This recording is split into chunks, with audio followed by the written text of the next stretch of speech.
আজকের গল্প সৌম্যজা দাসের লেখা খেলাঘর। চৌকাঠ পেরোনো মাত্র একটা সাইক্লোন টাইফুন গোছের ভাইব পাই আমি। শুধু আজ বলে নয়, প্রায়ই পাই। মানে এটা আমার একটা বিশেষ প্রতিভা বলতে পারেন। সমুদ্র মন্থন কালে বিপন্ন দেবতাদের রক্ষার্থে নারায়ণ যেমন মোহিনী রূপ ধারণ করে এগিয়ে এসেছিলেন, এরকম মুহূর্তগুলোতে আমার বাবাও আমাকে সেরকমই কিছু ভেবে অকুল ঝঞ্ঝাবাত্যার মধ্যে ঠেলে দিয়ে অগাধ নির্লিপ্তে বসে থাকেন। আমি এগোই, ফাটল ধরা বাঁধের সামনে বুক চিতিয়ে এগোই বীরের মতো। ব্রেক্ট মশাই গ্যালিলিওকে দিয়ে যতই unhappy is the land that needs a hero বলিয়ে নিন না কেন, আমি তার বক্তব্যের সাথে সহমত হতে পারি না। সংসারে শান্তির জন্য আমার পিতৃদেব তুল্য অসহায় প্রাণদের রক্ষার্থে সমরাঙ্গনে হাস্য বিনিন্দিত মুখে হিরোদের অবতীর্ণ হতেই হয়। ভেবেছিলাম অন্যান্য দিনের মতো আজও আমার মাতৃদেবী মৌনী অবলম্বন করবেন, এটা মায়ের আলটিমেট অস্ত্র। কিন্তু সম্ভবত আজ চুপ করে থাকাটা মায়ের পক্ষে কষ্টকর হয়ে উঠেছিল। উপরন্তু বাবাকে রাত ৮টায় সকালের খবরের কাগজ খুঁটিয়ে পড়তে দেখেই বুঝেছি কেস জন্ডিস। আমাকে দেখেই মা চিবিয়ে চিবিয়ে বলল, শুনেছ, বধূর বিয়ে। রেগে গেলে মা আমাকে তুমি সম্বোধন করেন। সেটা এই মুহূর্তে ইস্যু নয়, কথাটা হলো বধূর বিয়ে। নিম্নচাপের উদ্দেশ্য বিধিও বোঝার জন্য দুটি শব্দই যথেষ্ট যথেষ্ট যথেষ্ট। একটু ছোট করে বধূর পরিচয় দিয়ে নি। বধূ মানে বেদান্ত। বধূর মা মিতুমাসি আমার মায়ের চাড্ডিবাড়ি, প্রাণের সখী। সেই বন্ধুত্বের এমন মহিমা যে আমি যখন ক্লাস 4 কি 5 আর বধূ বোধহয় হয়তো 6-7 হবে, দুই সখী আমাদের বিয়ে ঠিক করেই ফেলেছিল প্রায়। সরকারি নিয়মে না আটকালে হয়তো তখনই লাল চেলি পরিয়ে আমায় লেকটাউনে পাঠানো হতো। সেটা হয়ে ওঠেনি শুধুই যে সরকার বাহাদুরের রক্তচক্ষুর ভয়ে, তা বলা যায় না। আসল ঘটনাটা হলো সেই বয়সেই বধূ বলেছিল, ছ্যা, নাক টিপলে শিকনি গড়ায়, ঠেলা দিলে ফুটবলের মতো গড়গড়িয়ে গড়ের মাঠে পৌঁছে যাবে, ওই দমিকে আমি বিয়েই করব না, কভি নেহি। আমি দময়ন্তী চৌধুরী। আমি বা কম যাই কিসে? যদিও ওই বয়সেই কে জানে কেমন করে বুঝে ফেলেছিলাম ক্লাসের আর 5টা ছেলে কিংবা পাড়াপড়শি আত্মীয় স্বজনের মধ্যে আমার পরিচিত কিশোরকুল একদিকে আর বধূ একদিকে। একেবারে ছোটবেলায় আমরা বড়বউ খেলতাম। সেই খেলায় বধূ বাজার করত, আমি রান্না বসাতাম। ছোট ছোট অ্যালুমিনিয়ামের হাঁড়ি কড়াতে বালি দিয়ে ভাত, পাতা দিয়ে সবজি রাঁধতাম। তারপর বধূ আর আমি ঘরের কোণে অফিসে যেতাম। একটা চুলছেরা পুতুলও ছিল, সেটা আমাদের মেয়ে। সে যাই হোক, তা বলে পাঠক যেন ভেবে বসেন না যে বধূ বা আমি কেউ কারো প্রেমে পড়েছিলাম। হতে যে পারতো না তা নয়, তবে সেরকম কিছু ঘটার সম্ভাবনা সমূলে বিনষ্ট হয়েছিল বধূর দোষে। ছোট থেকেই আমি একটু গোলগাল, তা বলে ফুটবল বলে রাগ হওয়া স্বাভাবিক কিনা বলুন? আমিও তো বলতে পারতাম ঢ্যাঙা, ল্যাকবেগে টিকটিকি। বলেছি আমি সেসব? বলিনি বটে, তবে ক্ষমাও করিনি। কিন্তু হলে কি হবে, আমার মা যে বধূ অন্তপ্রাণ। সেই ছোট থেকে মায়ের মুখে সারাদিন বধূ বধূ বধূ বধূ শুনে শুনে ঘেন্না ধরে গিয়েছিল। দেখ, বধূ অঙ্কে 100-100 পায়, কুইজে এত এত মেডেল নিয়ে আসে বধূ, দেখে কিছু শিখলে তো পারিস। তাই প্রতিজ্ঞা করেই ফেলেছিলাম, বিয়ে যদি করতেই হয় রাম শ্যাম যদু মধু যাকে খুশি করব, বধূকে কখনো নয়। মোট কথা, আমাদের দুজনের মায়েরা যতই ঘটখালির চেষ্টা করুন না কেন, ওপরে যে এঁড়ে পাকা ডানাওয়ালা ন্যাংটো বাচ্চাটা তীরধনুক নিয়ে উড়ে বেড়ায় আর বিবেচনাহীনভাবে যেখানে সেখানে তীর চালিয়ে বসে, তাকে আমরা ধারে কাছেও ঘেঁষতে দিইনি। সুতরাং বর্তমান পরিস্থিতিতে বধূর বিয়ের খবরটা শুনে যার পর নাই পুলকিত হয়ে উঠলাম। তবে মায়ের সামনে সেটা প্রকাশ করলাম না। মুখখানা যথাসম্ভব গম্ভীর করে ভারিক্কি গলায় প্রশ্ন করলাম, তা কোন মেয়ে যেচে পড়ে হাঁড়ি কাঠে গলা দিচ্ছে? কথার কি ছেড়ি, খড়খড় করে বলল মা। বধূর মতো সোনার টুকরো ছেলের কি মেয়ের অভাব? বিয়ে ঠিক হয়নি, তবে হয়ে যাবে। বধূ ইন্টারনেটে অ্যাড দিচ্ছে তো। বধূ ইন্টারনেটে বিজ্ঞাপন দিয়ে বিয়ে করছে? পেটের ভেতর ঘুলিয়ে ওঠা হাসিটা গিলে ফেলতে গিয়ে বেবক্কা বিষম খেলাম। তাতে কি, আজকাল তো ইন্টারনেটে কত বিয়ে হচ্ছে। এতক্ষণে বুঝলাম ব্যাপারটা। ম্যাট্রিমোনিয়াল সাইটে রেজিস্টার করে বউ খুঁজছে বধূ। মা নিজের মনেই বলে চলেছে, মিতুর তো সে কি মন খারাপ। বলল, দমিকে তো আমার সেই ছোটবেলা থেকেই পছন্দ। অমন টুকটুকে গোলগাল পুতুলের মতো সুন্দর মেয়েটা। কিন্তু ওদের দুজনের দুজনকে যখন পছন্দ নয়, আমরা আর কি করব বল? ছেলেটা ও দেশে একা হাত পুড়িয়ে খাচ্ছে। বউ নিয়ে যাক, ভালো থাকুক।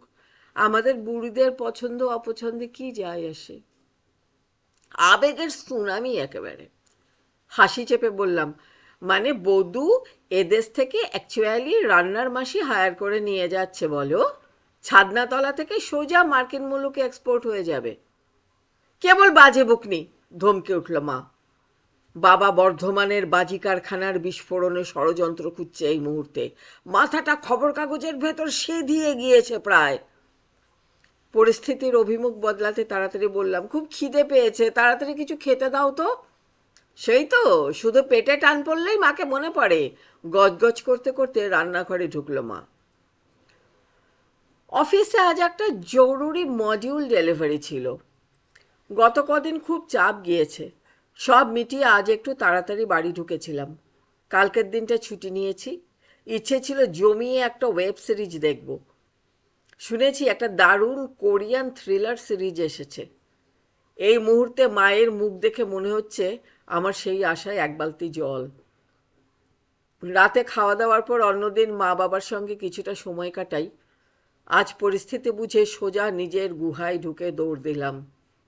বন্ধুদের দেখা দেখে গোটা দুয়েক ম্যাট্রিমনি সাইটে বিনে মাগনার অ্যাকাউন্ট খুলেছিলাম। অবশ্য আমার নিজেরও যে একটু গরজ ছিল না তা নয়। অতনুর সঙ্গে ব্রেকআপের পর থেকে একটু একা লাগছিল। চোখের সামনে দেখি এইচআরের ন্যাকা মেয়েটার সঙ্গে একসঙ্গে ঘোরে, ঘন হয়ে বসে কফি খায়, হাসতে হাসতে গড়িয়ে পড়ে। তাতে আমার থোড়াই এলো গেল। সম্পর্কটা আমিই ভেবেছিলাম। আরে তুমি বয়ফ্রেন্ড, সিনেমা রেস্তোরাঁয় সঙ্গে যাবে, শপিংয়ে গেলে কোন কুর্তিটায় আমাকে বেশি মানায় সেটা বলবে, তাই না? বিয়ে বিয়ে করে ঘ্যান ঘ্যান করবি কেন শুনি? খুব রাগ হয়ে গেল একদিন। সোজা বলে দিলাম, দেখো বস, ওইসব বিয়ে ফিয়ে আমার পোষাবে না। তোমাকে কেন, কোনো দিনই বিয়ে করব না আমি। অতনুও কম যায় নাকি? বলে কিনা, কেন পোষাবে না শুনি? তোমার ভাবভঙ্গি দেখে আমার আগে থেকেই সন্দেহ ছিল। কেমন ধরি মাছ না ছুঁই পানি টাইপের হাবভাব। হয় বিয়ে নয় ব্রেকআপ। আমিও কি চুপ করে থাকার পাত্রী নাকি? এ অবধি অমন কত প্রেম এলো গেল, কোনোটাই বেশি দিন টেকেনি। মানে আমিই টিকতে দিইনি। ছেলেগুলো সুযোগ পেলেই হাত হাত ধরতে চায়, চুমুটুমু খেতে চায়। অতনু অতনুর মতো অত মরিয়া না হলেও বিয়েও করতে চায়। আর এগুলোতেই আমার ঘোর আপত্তি। সেই ছোটবেলা থেকে মা আমার বিয়ের পিঁড়ি সাজিয়েই বসে আছে। দুদিন পরপর সম্বন্ধ এনে হাজির করছে আত্মীয় স্বজন। ইদানিং বিয়ে শব্দটা শুনলেও অ্যালার্জি হচ্ছিল। বীর দর্পে বলেছিলাম, ব্রেকআপ, ভাগাও। ব্রেকআপের পর মাস তিনেক বেশ হালকা লাগছিল, যেন হাওয়ায় ফুরফুর করে উঠছি। কেউ কানের সামনে ঘ্যান ঘ্যান করছে না। কি খেলে, কেন এর সঙ্গে কথা বললে, কেন ওর দিকে তাকালে টাইপের গ্যাদগেদে প্রেম ও অভিমানের ইমোজি সহ হোয়াটসঅ্যাপ বার্তা ভেসে আসছে না। কিন্তু 3 মাস পর থেকে কেমন খালি খালি লাগতে শুরু করলো। লাইফ পার্টনার হিসেবে নিজের ক্রেডিবিলিটি নিয়ে প্রশ্ন উঠতে শুরু করলো নিজের মনেই। সে সময় ম্যাট্রিমোনিয়াল সাইটে অ্যাকাউন্ট খুলেছিলাম। বিয়ে করার জন্য নয়, নিজের মূল্য পরখ করবার জন্য। রোজই দেখি ইনবক্সে গোটা কতক বিবাহাকাঙ্ক্ষীর আবেদনপত্র। ধোয়া ওঠা কফির কাপ হাতে প্রতিটি আবেদন খুঁটিয়ে দেখে নাকচ করতে মন্দ লাগছিল না। রাতে ভালো ঘুমোচ্ছিল, খিদেটা ফিরে এসেছিল, কেজি 2 ওজনও বেড়েছিল মনে হয়। মোট কথা, ব্রেকআপের অবধারিত সাইড এফেক্টগুলোকে ডজ দিয়ে হ্যাপিলি সিঙ্গেল লেখা গোলপোস্টের দিকে এগিয়ে যাচ্ছি। পৌঁছেও গিয়েছি প্রায়। এমন একটা মোহহীন ফিলিংস আসছে। আজও ওয়েব সিরিজ চালানোর আগে রোজকার মতো ম্যাট্রিমোনিয়াল সাইটে লগ ইন করলাম। গোটা চড়েক সুচাকুরে, কোনো রূপ নেশা নেই, গড়িয়া, লেক গার্ডেন্স বা সল্ট লেকে নিজস্ব 3 তলা বাড়ি দাবিহীন ইত্যাদি পাত্রকে কাটিয়ে সবে 5 নম্বরে এসেছি। ল্যাপটপের স্ক্রিনের নিচের ডান দিকে প্যাঁক প্যাঁক করে একটা চ্যাট বক্স উদয় হলো। আরে দমিনা! বিন্দু সমান প্রোফাইল পিকচারে ক্লিক করতেই যে গদে গদে হাসি মুখখানা চোখে পড়ল, তাকে দেখেই পিত্তি জ্বলে গেল। বিদেশের জল হাওয়ায় আরো চকচকে হয়েছে। ল্যাগ ব্যাগে কাঠির মতো হাড় পাজরার ওপর পেশির প্রলেপ। সুখের তেল চুইয়ে পড়ছে। রাঁধুনির অভাববোধ টের পাওয়া গেল না। টাইপ করলাম, তা তোর রাঁধুনি মিলল? রাঁধুনি? মিতুমাসি মাকে বলেছে তোর নাকি একা হাত পুড়িয়ে খেয়ে খেয়ে ওজন অর্ধেক হয়ে গেছে, তাই রাঁধুনি থুরি বউ সঙ্গে নিয়ে যাবি। তা জোগাড় হলো বউ? অন্য প্রান্তে নীরবতা। বউয়ের কথা শুনে লজ্জা টজ্জা পেল নাকি? অবশ্য লজ্জা পাওয়ার লোকও নয়। মিনিটখানেক কাটলো, এবার দেখলাম কিছু টাইপ করছে বধূ। একটা কথা বলার ছিল তোকে। এই সেরেছে, প্রপোজ টপোজ করে বসবি নাকি? বল। টুং করে শব্দ হলো। একটা ছবি। বধূর পাশে দাঁড়ানো একটি মেয়ে, কৃষ্ণাঙ্গিনী, মাথা জুড়ে ছোট ছোট কোকড়ানো চুল, ফাটাফাটি ফিগার, চাপা নাক, ধপধপে সাদা দাঁতের শাড়ি। এটাকে সুদ হলাম, যদিও বুঝতে বাকি ছিল না কিছুই। ও জুডি, খুব ভালো মেয়ে। ভালো যে সন্দেহ নয়, নইলে না কুচু বধূর ঠ্যাঁটামো সহ্য করবে কে? মুখে বললাম, ভালো মেয়ে তো বুঝলাম, কিন্তু ব্যাপারখানা কি? দাঁড়া, এভাবে কথা বলা মুশকিল, ফোন করছি তোকে। ফোনটা বেজে উঠল। হ্যালো বলার আগেই বধূ গড়গড় করে বলতে শুরু করলো, জুডি ট্রাভেল ভ্লগার, ইন্ডিয়া ওর ড্রিম ডেস্টিনেশন। আমার কাছ থেকে বাংলা শিখছিল, তারপর বুঝেছি বাংলা শিখতে গিয়ে বাঙালিকে মন দিয়ে বসেছে। তা মিতুমাসিকে বলেছিস? আমার ঘাড়ে কটা মাথা, মা তো পারলে আজই ধরে তোর সঙ্গে বিয়ে দিয়ে দেয়। একটু ম্যানেজ কর না প্লিজ। আমি ম্যানেজ করব? খাবি খাই রীতিমতো। প্লিজ কিছু কর। মাকে তো চিনিস, কিছুতেই রাজি হবে না। প্রবলেমটা কোথায়? জুডিকে মিতুমাসির অপছন্দের কারণটা কি থাকতে পারে? বধূ একটু চুপ করে থেকে বলে, জুডি বলে নয়, তোকে ছাড়া কাউকেই মায়ের পছন্দ নয়। মায়ের ধারণা শুধু আমার দোষেই তোর সঙ্গে বিয়েটা হলো না। দমি দমি করে পেগলে গেছে পুরো। প্লিজ কিছু কর। আমার বাড়িতেও যে একই দশা, সেটা আর ওকে বলিনি। গম্ভীর মুখে জিজ্ঞেস করলাম, এতে আমি কি করব? তুই প্লিজ রাজি হয়ে যা। মানে? ওরে না রে না, যা ভাবছিস তা নয়। আমাকে বিয়ে করতে হবে না তোকে, শুধু বিয়ের জন্য রাজি হতে হবে। আমাকে আশ্বস্ত করার চেষ্টা করে বধূ। হ্যাট! ধমকে উঠি আমি। দেখ, আমি নেক্সট মান্থে দেশে ফিরছি মাসখানেকের জন্য। তুই বিয়ের জন্য রাজি হয়ে যা, মা খুশি হয়ে যাবে, তারপর তুই মোক্ষম মুহূর্তে বিয়ে ভেঙে দিবি। মাথা খারাপ হয়ে গিয়েছে তোর? পাগল হয়ে গিয়েছিস? খবরদার এসবের মধ্যে টানবি না, আমাকে বলে দিলাম। প্লিজ প্লিজ দমি, এইটুকু হেল্প কর। তুই আমাকে মানা করে দে, আমি খুব কষ্ট টষ্ট পাওয়ার অভিনয় করব। মাও তখন তোকে নিয়ে জবরদস্তি করার জন্য গিল্টে ভুগবে। ঠিক সেই মুহূর্তে সিনে এন্ট্রি নেবে জুডি।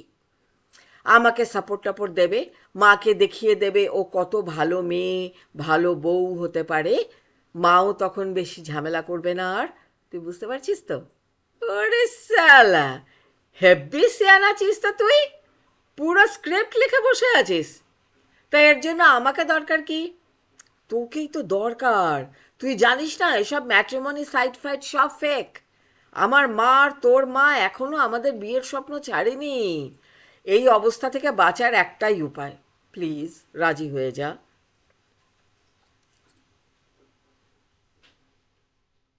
সেদিনের পর আরও 20 দিন কেটে গিয়েছে। এই 20 দিনে ঘটে গিয়েছে অনেক কিছু। সব কিছু বিশদে বলতে গেলে এই গল্প আর গল্প থাকবে না, মহাকাব্য হয়ে যাবে। মোটের উপর ব্যাপার হলো আমার আর বধুর বিয়ে হচ্ছে। অন্তত আমাদের বাড়ির লোকেরা সেরকমই জানে। সকলেই ভীষণ খুশি। 2 দিন পরে আশীর্বাদ, তার দিন 10 পরে বিয়ে। বধূ কলকাতায় এসেছে। মিতু মাসি আমাদের ধরে বেঁধে শপিংয়ে নিয়ে যাচ্ছে রোজ। আমিও লক্ষ্মী মেয়ের মতো হাসি মুখে যাচ্ছি। যাই কিনছি মনে মনে ভেবে নিচ্ছে জুডিকে মানাবে কিনা। চিন্তা হচ্ছে খুব। একে তো বিয়েটা আমাকে ভাঙতেই হবে। মা আর মিতু মাসির এতদিনের বন্ধুত্ব, বধূর এসব ছেলে মানুষই খেলায় সেই সম্পর্ক যদি নষ্ট হয়, নিজেকে ক্ষমা করতে পারবো না। ভেবে ভেবে চোখের নিচে কালি পড়েছে। প্রচণ্ড ভোজনবিলাসী হয়েও খেতে বসে খাবার নাড়াচাড়া করে উঠে পড়ছি। আজ তো ডিনার টেবিলে মা জিজ্ঞাসাই করলো, তোর কি হয়েছে রে? আমি তখন মাংসের ঝোলের বাটিতে পরিত্রাণ খুঁজছি। অন্যমনস্কভাবে বললাম, কি আবার হবে? কদিন ধরেই দেখছি তুই কেমন অন্যমনস্ক। সামনে বিয়ে, খাওয়া দাওয়া ঠিক মতো করছিস না, শরীর ভাঙছে। কি এত ভাবছিস? কি ভাববো? যখন বিয়ে করব না বলেছিলাম বিয়ে বিয়ে করে হেদিয়ে মরছিলে। এখন যখন করব বলছি তখন আজে বাজে কল্পনা করছো। মায়ের ধৈর্য বরাবরই কম। বধূকে বিয়ে করতে রাজি হওয়ার পরে কদিন ধরে দুই বাড়িতে প্রায় উৎসব চলেছে বলা চলে। তবু আজ মায়ের ভুরুতে আমি স্পষ্ট ভাঁজ দেখতে পাচ্ছি। আমার এখন এমন অবস্থা, বধূকে দেখে আরো বেশি রাগ হচ্ছে। ওকে যত দেখছি অবাক হচ্ছি।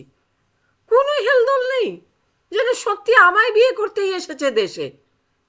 বেশ খুশি খুশি দেখাচ্ছে। দুই বাড়ির লোকজন সামনে থাকলে কেমন প্রেমিক প্রেমিক হাবভাব করছে, গভীর চোখে তাকাচ্ছে, মুচকি হাসছে। গত পরশু রাস্তা পার হওয়ার সময় হাত বাড়িয়ে আমার হাতটা চেপে ধরল। যদিও ও ধরে না টানলে একটা চলন্ত গাড়ির তলায় চলে যাচ্ছিলাম প্রায়, কিন্তু তাতে ওর কি? রাগে গা পিত্তি জ্বলে যাচ্ছে।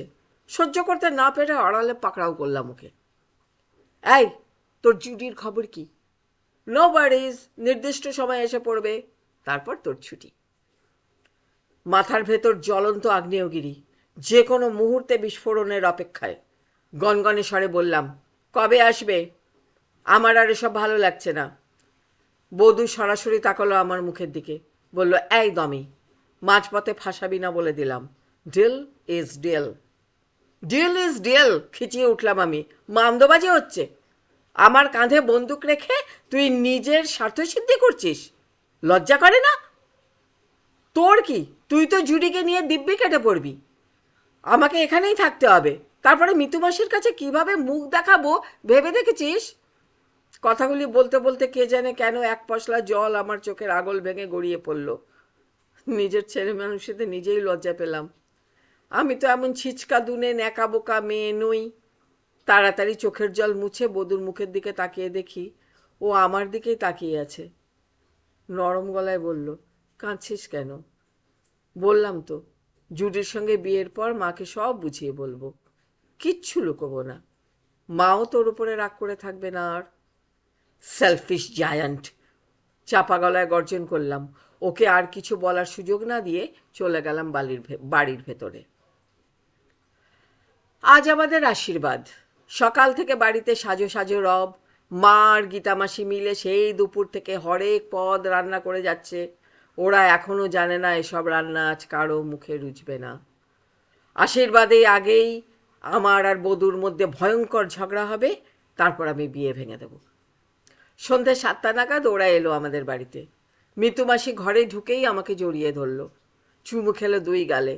আমার চোখ ফেটে জল আসছে। অসম্ভব রাগ হচ্ছে বধূর ওপর। কিচ্ছু ভালো লাগছে না। ওদের কথাবার্তার মাঝে আমি উঠে গেলাম নিজের ঘরে। একটু একা থাকতে চাই। গত কদিন ধরে নিজেকে প্রাণপণে বোঝাতে চেষ্টা করেছি এটা শুধুই একটা অভিনয়, একটা বানানো স্ক্রিপ্ট। কিন্তু কে জানে কেন মাঝে মধ্যে বিদ্রোহ করছে মন। যা কিছু ঘটছে সবটাকে সত্যি বলে ভাবার একটা ছেলে মানুষই ইচ্ছে জাগছে। ওই হুমদো-মুখ বদমাসটাকে মাথায় টোপর, কপালে চন্দন পরে কল্পনা করে নিজের অজান্তেই ঠোঁটের কোণে ভেসে উঠছে এক চিলতে হাসি। অকারণে কান্নাও পাচ্ছে থেকে থেকে। মনে পড়ে যাচ্ছে ছোটবেলার সেই পুতুল খেলার ঘর। জানালার ধারে দাঁড়িয়েছিলাম একা। কখন বধূ ঘরে এসে ঢুকেছে টের পাইনি। পিছনে গলা খাঁকড়ানোর শব্দে ঘুরে তাকালাম। ওকে একটু উত্তেজিত দেখাচ্ছে আজ, নাকি চিন্তিত? এখানে কি করছিস? গম্ভীর মুখে জিজ্ঞেস করলাম আমি। একটা ঝামেলা হয়ে গিয়েছে রে দমি, আমার মাথা কাজ করছে না একদম, বলে ধপাস করে আমার বিছানায় পা ছড়িয়ে শুয়ে পড়ল। দৃষ্টি সিলিংয়ে ঘুরন্ত ফ্যানের দিকে নিবদ্ধ। কি হলো আবার? জুডি। কি হয়েছে জুডির? আমার বুক কেঁপে উঠল। সাইবেরিয়ায় চলে গিয়েছে। সাইবেরিয়া? আমার মুখটা হাঁ হয়ে যায়। বধূ হাতে ভর দিয়ে কাত হয়ে মাথা তুলে তাকালো আমার দিকে। তারপরে দীর্ঘশ্বাস ফেলে বলল, একটা ট্রাভেল চ্যানেল থেকে অফার পেয়েছে বলল, সারা পৃথিবী জুড়ে ওদের ট্রাভেল ফিল্ম শ্যুট হবে। 3 বছরের কন্ট্রাক্ট, প্রচুর টাকা দিচ্ছে ওকে, তাই চলে গিয়েছে। মানে ইয়ার কি হচ্ছে? টাকা পাচ্ছে বলে তোকে ছেড়ে চলে গেল? তোর কি হবে? আমার কি হবে এখন? আপাতত আমাদের আর বিয়ে টিয়ে হওয়ার সম্ভাবনা নেই, সুতরাং আমাদের নাটকটা ঝুলে গেল। আমি স্থাণুর মতো দাঁড়িয়ে থাকি। কিছু বলার ভাষা হারিয়ে ফেলেছি। বধূর অভিব্যক্তিতে দুঃখের কোনো লক্ষণ দেখতে পেলাম না। অনেকক্ষণ পরে বললাম, তাহলে? বধূ উঠে এলো বিছানা থেকে, আমার মুখোমুখি দাঁড়ালো, হাত কচলে বলল, আমি বলি কি, যেমন চলছে চলুক না। মানে আমাদের বিয়েটা, তোর আর আমার। ভীষণ রাগ হচ্ছে আমার, হাত পা কাঁপছে, মনে হচ্ছে যে কোনো মুহূর্তে খুন করে ফেলতে পারি আমি এই শয়তানটাকে। রাগে কাঁপতে কাঁপতেই বললাম, তুই কি পাগল হয়েছিস? এখনো নাটক চালিয়ে যেতে চাস? হ্যাঁ রে, লজ্জা করে না তোর? সত্যি করে না? জুডি বিয়ে করবে না বলে ওকে দেখিয়ে দেখিয়ে আমাকে বিয়ে করতে চাইছিস, তাই না? কি ভাবিস তুই আমাকে? বধূ দীর্ঘশ্বাস ফেলল, সরল মুখে বলল, যা ভাবি সেসব না হয় নাই বললাম এখন, কিন্তু ভেবে দেখ, এখন এছাড়া আর উপায় নেই। মাঝখান থেকে তোর আর আমার মায়ের বন্ধুত্বটা। তুই হেল উইথ দেয়ার বন্ধুত্ব, আমি শুনতে চাই না। আমি তোকে বিয়ে করব না, কিছুতেই করব না, মরে গেলেও করব না, নেভার এভার। বলতে বলতে হাঁটু গেড়ে বসে পড়ি মেঝেতে। অঝোর দাঁড়ায় অশ্রু নেমে এসে ভিজিয়ে দিচ্ছে বুক, শাড়ির আঁচল। বধূও মুখোমুখি বসলো আমার। আমার হাতে হাত রেখে বলল, সরি সরি। এই দমি, এই কাঁদিস না প্লিজ। তুই না চাইলে আমি জোর করব না, কিন্তু আর কিছু লুকোবও না তোর কাছ থেকে। জুডিকে বিয়ে করার প্ল্যান আমার কোনোদিনই ছিল না। আমরা বন্ধু, শুধুই বন্ধু। বিশ্বাস না হলে আমি এখনই ওকে ফোন করছি, তুই নিজে কথা বলে জেনে নে সত্যিটা। মানে? ফোঁপাতে ফোঁপাতেই চোখ তুলে চাইলাম আমি। মানে পুরোটাই নাটক। তুই আমার উপর রেগেছিলি আমি সেই কোন ছোটবেলায় তোকে বিয়ে করব না বলেছিলাম বলে, তাই শোধবোধ করে নিলাম। এবার নাটকটা আমরা দুজনে মিলে সত্যি করতেই পারি। তবে তুই যদি না চাস আমি জোর করব না। এখনই গিয়ে ও ঘরে গিয়ে ওদেরকে সব খুলে বলবো। এসব কবে থেকে? কথাটা শেষ করার আগেই আবারও এক পশলা কান্না এসে ভিজিয়ে দিল আমায়। জানি না, আমি নিজেও আগে টের পাইনি। বিশ্বাস কর, ম্যাট্রিমোনিয়াল সাইটে সেদিন তোর প্রোফাইল দেখে কি যেন হয়ে গেল জানিস। হঠাৎ করে তোকে হারিয়ে ফেলার ভয়টা অনুভব করলাম প্রথমবার। মনে হলো তোকে ছাড়া আমার চলবে না, চলতে পারে না। প্লিজ বল, বিয়ে করবি আমাকে প্লিজ? চুপ করে বসে রইলাম আমি। ওর হাতে এখনো ধরা আমার হাত। দেব না উত্তর, কিছুতেই না। চোখে জলটুকু নিয়েই খোলা জানালা দিয়ে তারায় ভরা আকাশের দিকে তাকালাম। সেখানে ডানাওয়ালা বাচ্চাটা সারাদিনের খেলা শেষে তীর ধনুক ফেলে ঘুমিয়ে পড়েছে এতক্ষণে।